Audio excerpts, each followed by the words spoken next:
Oh yeah, I'll throw in some bonus stuff as well that we didn't go through. Cool. Is everyone ready? Yeah. Sweet. Hello, my name's Brave. It's GlowFest 2024. Woo! Woo! Do that. Do some animation or something. This was Poi Stalls. These thingos.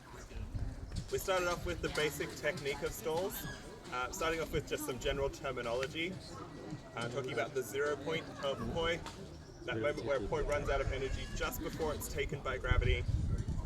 A pendulum has 2 of them, most stalls only have 1.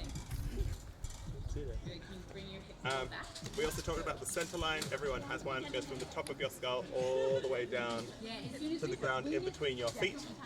That's useful for reference of direction, whether it's spinning up your center line or down your center line, which will also determine where your stalls are placed.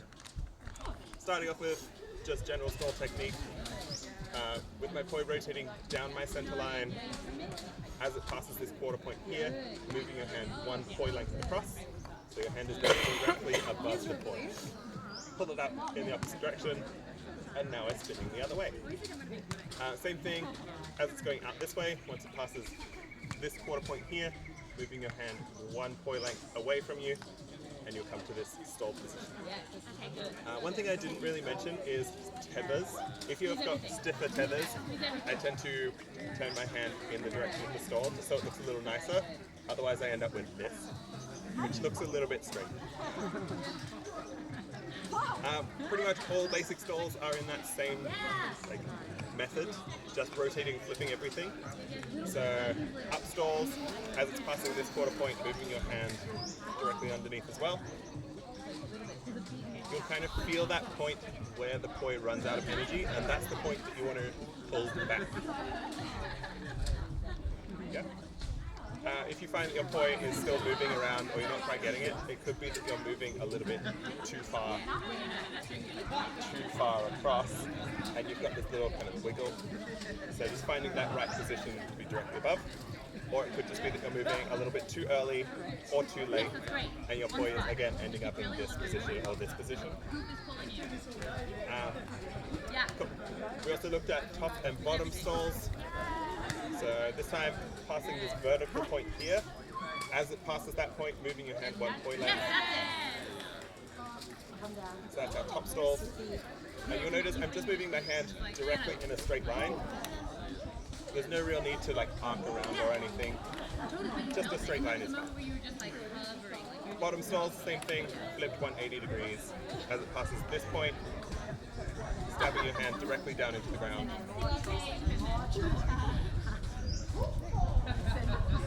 So that was the basic stall technique. I chucked in a couple of extras, like the point isolation stall, coming from a pendulum to this point here, moving your hand directly above the Poi. It looks like this. Everything, all muscles squeeze. Head up. Yes. Squeeze, squeeze, squeeze. And also we did the stall flip, stall swappy things. These ones. So have your head at the bar.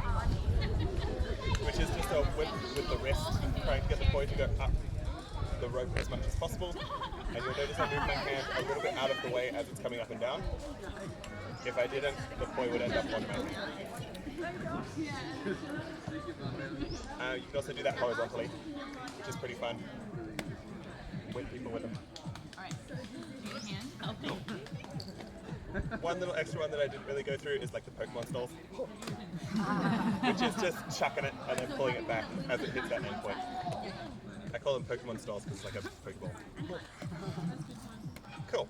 Then we went through some stall stacking. So stacking, just kind of creating this stacked line of Poi. Starting off, the most basic one was pulling it out to the side, down stall on top, push everything down. Yeah. Relax a little. It's a weird one. It's like squeeze everything but don't. Pretty simple one, I feel, for that one. Then we did the point isolation version. So this time, instead of dragging it out to the side, flicking it up and over your arm, coming into a pendulum, doing that point isolation stall, push everything down. Out, point isolation.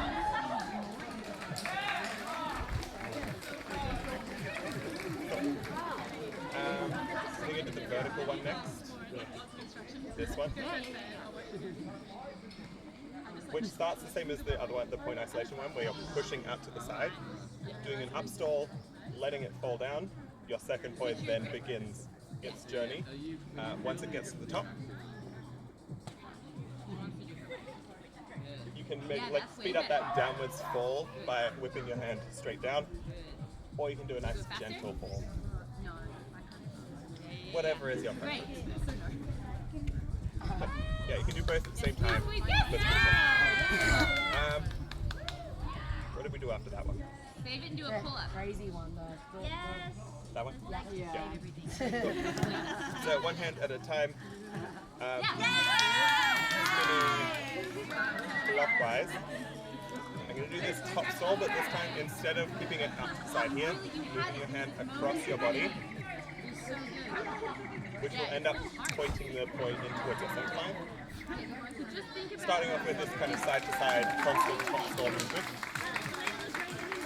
And then on the next one, when it gets back to this native side, just letting it fall out to the side, fall back in, pull back around. In, pendulum, pendulum, stall, stall, pendulum, pendulum. Same thing in the other hand. No, And then putting both together, I usually try and start from this center point here. So coming from a butterfly, both hands come up, stall, You'll notice together, as they're in the center, both point heads are together. When they're on either side, the point heads are facing away from each other. And try to go to a chair. Bill, you got the hard version.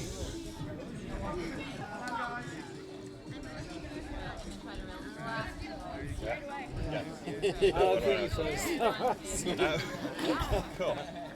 Then we also did the lower version of that as well. So one hand at a time. Yeah. Again, you can start from this position, going bottom stall, bottom stall, bottom stall, bottom stall. Then as it comes to the native side, let it fall out, fall in, bottom stall, pendulum, pendulum, bottom stall, bottom stall.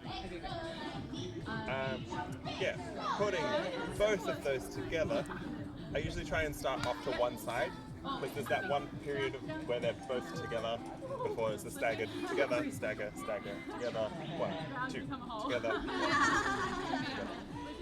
Feel it. Take that.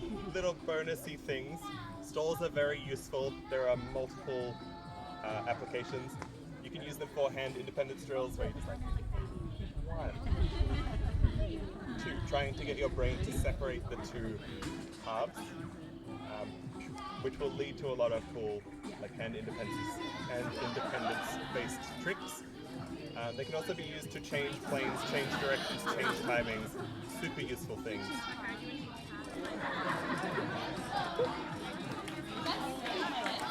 And then the final thing I will leave you with is those double point isolation stalls will do a nice way to finish your spinning. If you just let them both pendulum into the center, clap your hands together, and just take both of them. Nice simple one. Thank you for coming. Thank you.